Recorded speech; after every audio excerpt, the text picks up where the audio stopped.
Okay, hi Lucy. Hi. Hi. Can you tell us a bit about your poster here? What's it about? My poster is about perceived reality of media messages. Okay. This concept of perceived reality is deemed very important in both media effect studies and for practical reasons. A lot of politicians and parents believe that the greater the perceived reality of a video game, the more effect it's going to have on their children. And that's why a lot of hyper-realistic violent video games become censored or even prohibited in some countries. However, there hasn't been really empirical studies that showed this effect.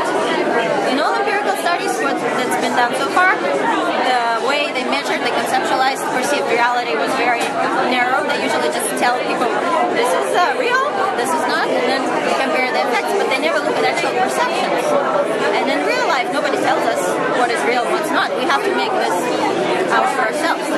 So what I did, I looked at all the 6 published articles that looked at explication of perceived reality.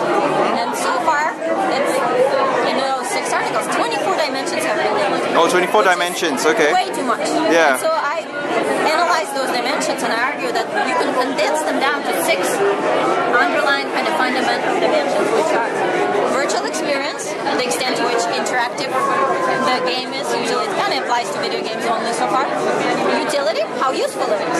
So television show, which you can learn new information, is a lot more real to you than something like Housewives show where you don't learn anything. Perceptual fidelity, the graphical realism.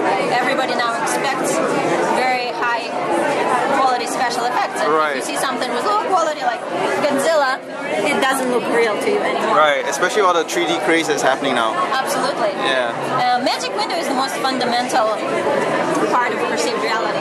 And this is just a literal belief. Is it real or not? News are high on perceived reality on magic window, and anything fictional is low. However, even if it's fictional, it still could be perceived as real on other dimensions. Typicality, which is if it matches your beliefs about how it should be, then it seems real to you. And identity, if it evokes an emotional response to you. So a movie where you cry, even though it's completely fictional, like E.T., yeah, it still seems a lot more real to you, like even Transformers for me, for example, where high special effects, but I don't feel any emotional involvement with this character. That's right, that's true. So therefore what I'm arguing is researchers, when they study media effects and they look at perceived reality, they need to first clearly conceptualize what dimension of perceived reality they're interested in. Second, measure those, and then look at each dimension, effects of each dimension specifically.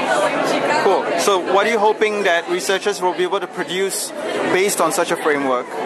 First of all, they would be able to produce higher quality, better methodological studies in which we can see that does perceived reality actually have an effect. And then we can talk in a lot more involved way with policymakers, with parents saying, yes, violent video games that are hyper-realistic do produce more negative effects, and therefore we need to take the following measures. Right. So we can say it's not the reality of it, or not the perceptions, but it's something else.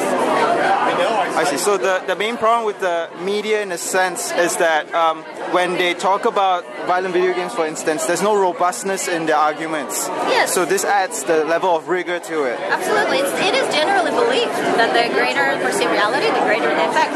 But as I said, it hasn't been unequivocally shown. Yeah. Okay. Well, thank you. Thank you very much. Okay. Beautiful.